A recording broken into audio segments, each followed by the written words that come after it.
Yeah, so how did Max win her games? I've seen some speculation, including on the wiki, that she relied on fishing to win them, but I don't think that makes sense. According to Capital Couture, that's movie promo material, but it does fit with what we know. Max won the 11th game, so that's the games right after Lucy Gray's, so they probably look a lot more like what we saw in Ballad than what we saw in the original trilogy. Probably including being held in the same old bombed out Capitol Amphitheater the first 10 games were held in. They obviously did start making new arenas at some point, but I don't think they were there yet.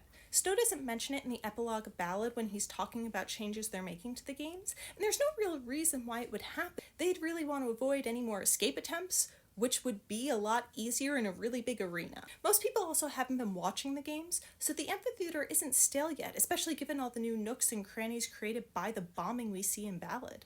I can see them further modifying the amphitheater in some way, but not completely changing to a new arena.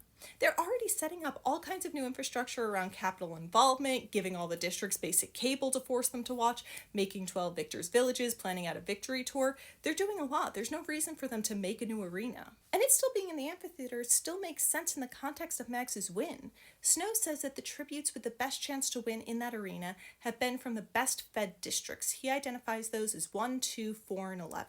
And we do see that both District 4 tributes in the 10th games make it until the snakes are released into the arena at the end. Maybe part of that is because 1 and 2 don't even make it into the arena, but by the same token, the Capitol could actively intervene against 1 and 2 winning the following year as further punishment for the attempted escape. And the tributes from 4 are the ones who we see actively strategizing and working together.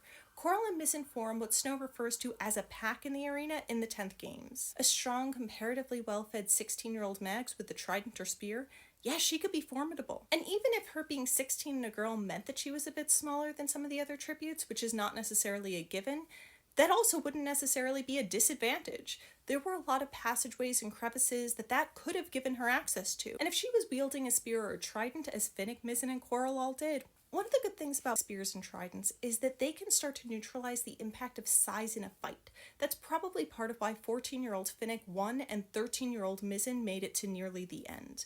You don't need quite the same brute strength that Katniss points out Peeta has in the 74th games. And it's possible that they did introduce some kind of water component into the 11th games, especially if they low-key wanted 4 to win, which I actually think might make sense. But in the first games, where they're requiring people in the districts to watch, where they're making a huge fanfare of it, where they're really trying to get people in the Capitol to keep tuning in, I just don't see them creating an arena where survival skills would be sufficient, especially since that does take away the influence people in the Capitol are going to want to feel they have over the outcome. One of the big ways that people in the Capitol are able to participate in the games outside of like betting and stuff is to send tributes food and water. This is shortly after all of the districts were united for the first rebellion.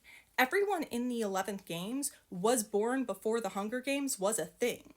And one of the best ways to get the districts, which are now having to watch this, to start to divide against each other, to start to hate each other, is to show them their kids being unalived by other districts' kids and vice versa. I also personally feel like it's an important part of the story for us to have to sit in the discomfort that people like the nice old lady who sacrificed herself survived her games more than 60 years ago like most other victors by unaliving other kids. Whatever 4 is doing to train their tributes so they're so much more successful than most other districts, she definitely contributed a lot to it.